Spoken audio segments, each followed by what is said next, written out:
Hello everyone and welcome back to Chess Game Design with me. So in the last lesson what we did was make sure that when it's white's turn only white can make a move, and when it's black's turn only black can make a move. And we also made it so that we can take each other's pieces and delete the previous piece that was on that square so that it doesn't mess anything up. So today what we're going to start doing, I'm not sure if we're going to finish, is adding some logic to different pieces. So the first thing you should do is, well, create all of the different scripts. So there's a bishop, there's a black pawn, there's a white pawn, there's a king, a knight, a queen, and a rook. I believe that I've mentioned all of those. So you should have 7 extra scripts here. To create new scripts you do right click, create and C# script, or the alternative is to go into any game object, add component, new script, name it here, and then once you do create and add, it should show up in your assets folder over here, and then you can just drag it over to your scripts folder. Hint, it's easier to just do create C# script and then name it. So once you've done that, open all of them up, which I have already done over here so that we don't have to wait. We're going to import them into all of the different canvases with pieces later on. For now, let's just get set up. So the first thing we should do after we've created these is basically just delete everything that's inside of them. That's so that the start and the update methods aren't overwritten by them, because we want them to inherit from our piece class, which we already have, which we will do in just a second. So after we delete these, what we need to do is, instead of knight inherits from just mono behavior, we want it to inherit from piece. And because piece already inherits from mono behavior, we are all covered with that. So I will come back once I have done all of that. Or actually, maybe not. I want to explain why we're doing this, actually. So as I mentioned before, we're deleting all of the contents of the classes so that they aren't overwritten. And we are inheriting from piece because we want the same functions, the same methods that we have in piece to be in our pieces as well, because, well, they are pieces anyway. So let's just make sure, there we go, it inherits from piece. I don't know what's up with that being a different name. That's quite odd, but well, we should be fine. Queen, there we go, rook, and white pawn. Did I miss my black pawn? No, I didn't. Good. So inside of here, we're not going to have much except for checking different types of movement and whether they are valid depending on what the piece is. And let's just, so that it doesn't annoy me, make sure that these curly braces are on a new line, seeing as that's how C# likes it, or this editor anyway. So once we have done that, we are inheriting from piece, so we have all of these methods. However, in piece we want to add a few extra things. One of those things we discussed in our planning, which is moves made. So public int moves made. And in our start, we want to initialize it to 0. So moves made equals 0. I, for some reason, have done it straight away. You can also do it here, but in my opinion, it's better to do it here because, well, this is when the script actually starts. The next thing we want to do is to have a new list, which is going to contain all of the valid moves that this piece can make. We are going to assign those in a method which we are going to create, but we're going to use this to check whether a move we want to make is a move that is possible for us to make. So a queen cannot move like a knight, for example, and they shouldn't be able to move all across the board. So the method that we're going to create is going to be called check valid moves. We are just going to add it over here somewhere. We want to make it public void because we don't actually need it to return anything. And what have I done now? Public void. For some reason I might be missing a curly brace. That's kinda odd. Let's see. So what I was missing was just to add the name there.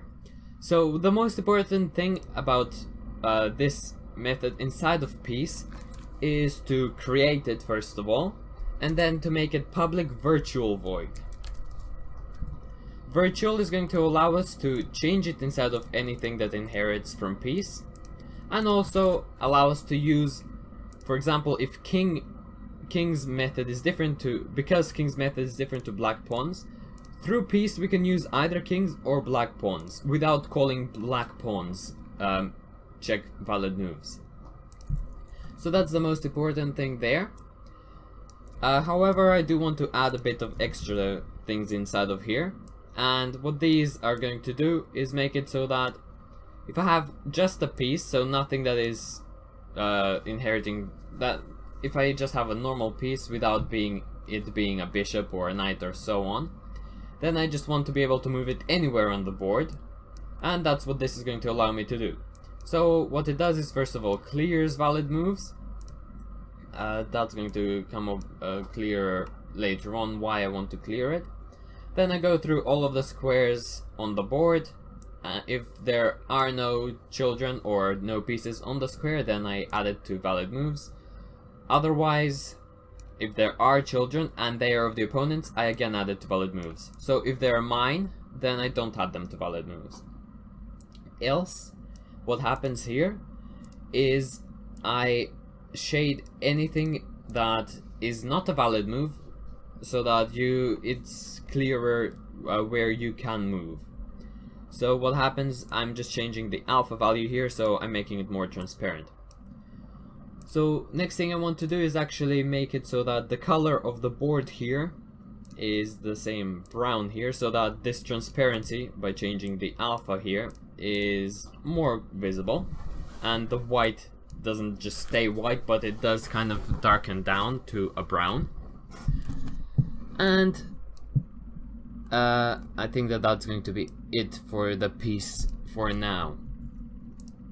This I'm going to explain it later on slightly better as well. Let's go to the game manager, and because to make it easier on ourselves and on the player, why don't we add a text box here saying whose turn it is.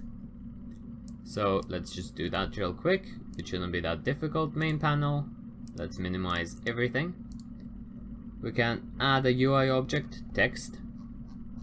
There we go. Let's move it to somewhere there. It doesn't exactly matter where. Middle everything. Make it so that it is best fit. Minimum 1, maximum 100. Why not? Start off by white's turn. There we go. Don't forget the anchors, like we said, put them at the corners so that they resize the way we want them to. I've explained why in my first few lessons of Unity we want them at the corners, so I'm not going to go through that once again. Let's change that to a black, because I don't think that it's a completely black color, which I don't exactly like. There we go. Now it's definitely black, because I put it in the black, and that's fine. So to actually make it functional in Game Manager, what we are going to do is add a few things, obviously. And that's one of them is going to be game object whose turn text. So the text is a game object, so that's why we call it a game object. In start, we can initialize it. So whose turn equals this. No, there we go. That's what I meant. Whose turn? Well, we can just copy this and call this text whose turn. There we go. Good. So what this does is searches for a game object called whose turn. And now because we named this game object whose turn, well, it's going to find it. And I believe I have it placed in the correct place. Yes, I have. Good. Just making sure. And we're not changing it yet, but here, now we can change it. Whose turn text. And we can edit it. Let's just find how I did it. And here we go. Black's turn, and then we have white's turn here. I am going to explain what's going on. So if it's white's turn, then as I explained it, it becomes black's turn, and we say black's turn here. So whose turn dot get component. So whose turn is the game object. We get the component inside of the game object. So let's go here actually. We get the component inside of the game object, which is the text script here. And then we get the text from it. So right here, this right here. And we change it to whatever we want it to be. So now let's see what actually happens. At first it's white's turn, then black's turn, then white's turn. And we have, instead of having to use the console, we have a direct output here. And the user also has this as well, or the player, and we're all happy.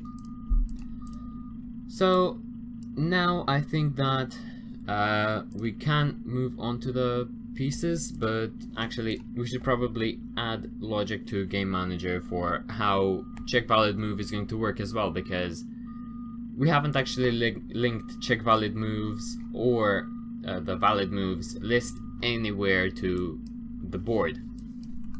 So let's do that first. So if current square selection isn't null, we explained that last time, and then we also want to add and something new. So current piece selection, I will explain this in just a moment once I actually get it onto here. So if the current piece selection, i.e. the piece that we have selected, contains the valid moves of the square that we have selected. So if the square which we have selected counts as a valid move inside of the current piece selection, then we want to allow it to do this. Otherwise, we don't want that to be a thing. We don't want it to actually count as a valid move. Okay, so we also then want to increase the number of moves the piece has made by 1. So we need to do that before we actually make everything null. And so I'm going to do it over here. I'm actually going to separate those by a few lines. And also I want to make it so that after a move has been made and all of the alpha has been changed, I want to make sure that it's been changed back. So far we actually never access the check valid moves method. So let's go back to that and go into our on pointer down and select piece. Here we go. So in select piece, we want to slightly change it now because we want to add a few things, obviously. And instead of just doing this, we want to add a for each. Here we go. So what this is going to do is go into the squares of all of the canvas again, change them to 1, so reset it to 1, and then run check valid moves. So if why I'm doing this, this for each cycle is so that if we reselect a piece, so that it changes back to the normal, and we can see the board the way we want it to be. So now I think that we should get some visual output of what's going on. There we go. And ignore this debug, I was testing something. So I can't move to any of these pieces here because they are mine, and again it's selecting them. Each time it says hi here actually is when the check valid moves method is ran. That's what I wanted to make it. And there we go. So now we get some more output as to what's going on.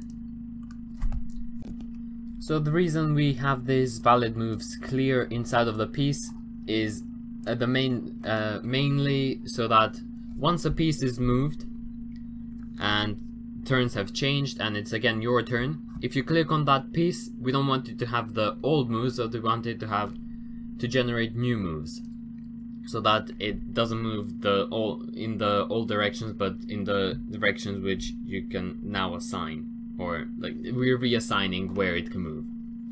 So now let's go back into Square, and in the last lesson you probably saw me commenting things out. Well, now adding them back in is going to make more sense. Well, obviously not with that.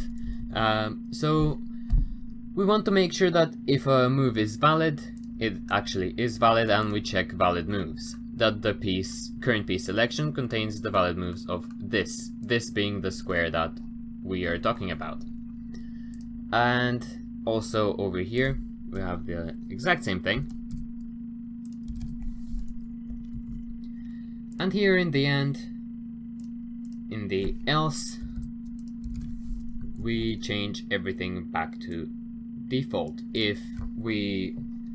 So this I won't be able to actually show what happens when you do this, but because of the way we're doing it. But what that does is, if you, for example, select a pawn, you would normally only be able to move it to here and here at this point. If you clicked on this square where you wouldn't be able to move it, what would happen is all of the shaded areas would disappear and your selection would be reset. So we just make it so that nothing is selected, as you can see there, so that we have no piece selection, we have no square selection, and that is shown by nothing being shaded on the board. So I think that I'm going to leave it at that for this lesson, and sorry that we didn't get onto these today.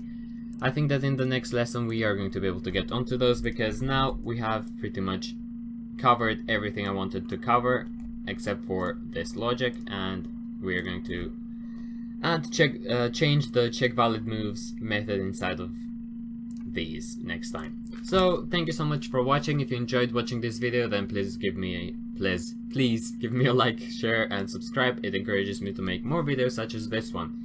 Also, I would appreciate some interaction in the comments of the length of videos that you would like me to upload.